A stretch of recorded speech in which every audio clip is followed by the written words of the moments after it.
안녕하세요. 이상큐브입니다. 일본 방위성은 지난 10월 5일에 1차 항모화 개보수를 마친 이즈모함에서 F-35B 이착륙 검증 작업을 벌였다고 발표했습니다. 일본 정부는 2018년 12월에 이즈모형 헬리콥터 탑재 호위함의 항공모함화를 명기한 방위 계획의 대강을 발표했으며 일본의 재팬마린 유나이티드 요코하마 조선사에서 시작된 개수 작업은 올해 6월에 완료되었고 이후에는 이즈모함의 모항인 요코스카항으로 되돌아왔습니다. 하지만 개수한 비행갑판의 내열 성능을 실제 기기로 테스트하기 위해 미 해병대의 F-35B가 주둔하는 이와쿠니 기지로 이동하여 지난 10월 3일에 시코쿠 앞바다에서 미 해병대 소속 F-35B의 이착륙 검증 작업을 벌인 것으로 알려졌습니다. 일본 방위성은 시코쿠 앞바다에서 실시한 F-35B 이착륙 검증 작업 모습을 동영상으로 공개하고 있어 F-35B의 특유의 착륙 장면과 이륙 장면을 선명한 영상으로 볼 수 있습니다. 참고로 F-35B가 뿜어내는 초고온 배기는 매우 강력해서 미 해군도 AV-AP 해리어를 운용했던 와스프급 강습 상륙함을 F-35B의 운용 환경으로 바꾸느라 애를 먹은 적이 있습니다. 미 해군은 F-35B의 배열은 와스프급 강습 상륙함에서 사용되던 표준 내열 코팅의 효력을 단 3번의 착함으로 완전히 상실시킨다고 했으며 따라서 매우 고가의 크롬 성분이 포함된 내열 코팅을 F-35B가 수직으로 착함하는 후부갑판과 MV-22 오프리스가 이착륙하는 스팟에만 실시했습니다. 또한 F-35B의 이착륙 시에 내뿜는 배기가스는 기본적으로 존재하는 모든 것을 녹여버리기 때문에 와스프급 강습 상륙함에서는 위성통신 안테나의 위치를 이동시켜 나일론재였던 고정망을 스테인리스로 변경하였고 착함 시 충격을 견디기 위해 비행갑판 일부를 해체하고 구조도 대폭 강화했습니다. 또한 F-35가 발생하는 강렬한 소음에도 대응하기 위해 비행갑판에서 일할 크루들의 헤드셋도 새 것으로 교체하는 등 AV-AP 해리어에서 F-35B로 운용 환경을 바꾸는 준비 과정과 고생은 우리가 상상하는 것보다 훨씬 힘들 것입니다. 해외 언론들도 일본의 이즈모함에 미 해병대의 F-35B가 착함했다고 보도하기 시작했으며 플라이트 글로벌은 일본이 제2차 세계대전 이후 항모 보유국으로 돌아왔다라고 보도하기도 했습니다. 하지만 이즈모함이 진정한 의미에서 F-35B의 운용 능력을 손에 넣을 수는 없을 것입니다.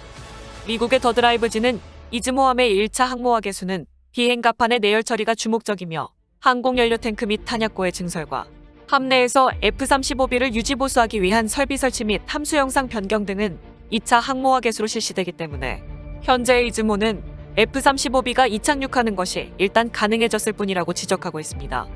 즉, 미 해병대는 영국의 퀸 엘리자베스 항공모함에 F-35B 도입에도 중요한 역할을 해왔기 때문에 일본도 2024년으로 예정된 2차 항모화 개수를 위해 필요한 데이터를 얻었을 것으로 보고 있습니다.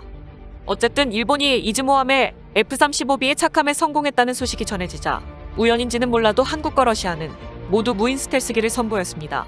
특히 우리나라는 CG로 KF-21과 편대를 이루는 무인 스텔스 전투기를 영상으로 공개한 반면 러시아는 지금까지 공개되지 않았던 S-75 호트니쿠 스텔스 무인기에 관한 프로그램을 만들어서 일본이 이즈모함에 F-35B를 탑재하던 지난 10월 3일에 러시아의 TV에 공개했습니다.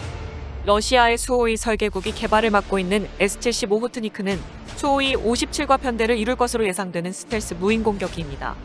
이 스텔스 무인 공격기는 2024년에는 양산기가 인도될 예정이어서 러시아는 서방 세계보다 먼저 유인 전투기와 자율적인 비행이 가능한 무인기와의 편대 비행을 실현할 것이라고 말하고 있습니다. 이 프로그램을 방송한 곳은 실질적인 러시아 국방부의 공식 매체인 TV즈베다입니다. TV즈베다는 그동안 공개되지 않았던 오호트니크의 기체 디자인과 에어 인테이크, 그리고 제어 시스템을 사용한 운용 모습 등을 아낌없이 선보였고 수호이 57과 오호트니크를 나란히 배치한 영상을 볼 때 생각보다 오호트니크의 기체 크기가 매우 크다라는 인상을 주고 있습니다.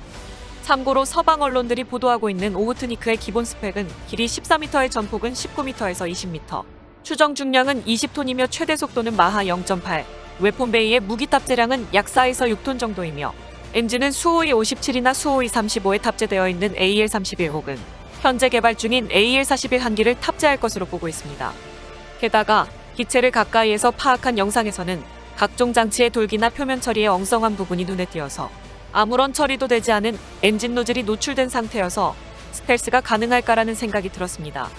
하지만 영상에서는 오호트니크 프로토타입 1호기는 과도한 속도 성능이나 기동성을 갖추지 못해 임무 달성에는 실패했지만 현재 제조 중인 2호기에서는 기체 설계가 크게 변경돼 엔진 노즐에도 커버가 장착된다라고 수호이 설계국은 밝혔으며 오호트니크 2호기나 양산 모델에 가까운 것으로 알려진 3, 4호기는 스텔스 성능에 가까운 것으로 알려졌습니다.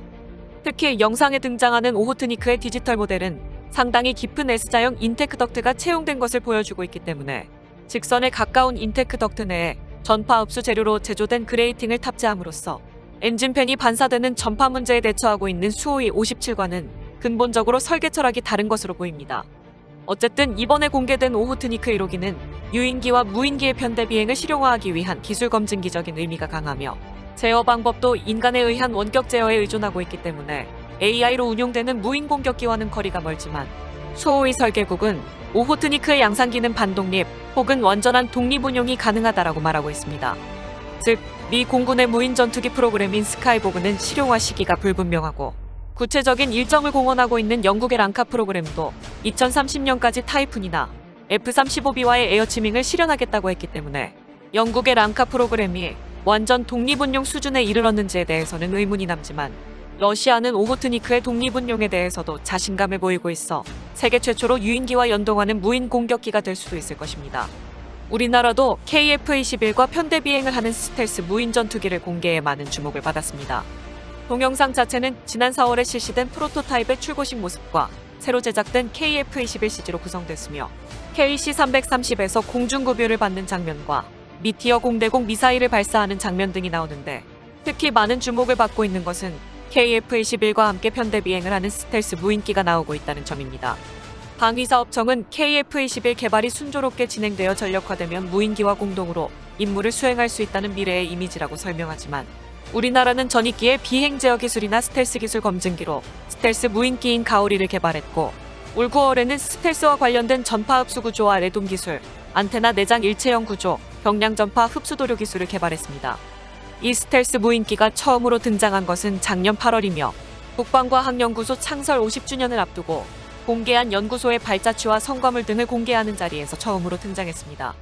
국방과학연구소가 가오리-X라고 이름 붙인 최초의 국산 스텔스기는 세계에서 가장 비싼 스텔스 전략 폭격기로 불리는 미 공군의 B2 스피릿과 세계 최초 무인 스텔스 전투기인 미 해군의 X-47 페가수스 등과 유사한 형상을 취한 것으로 드러났습니다.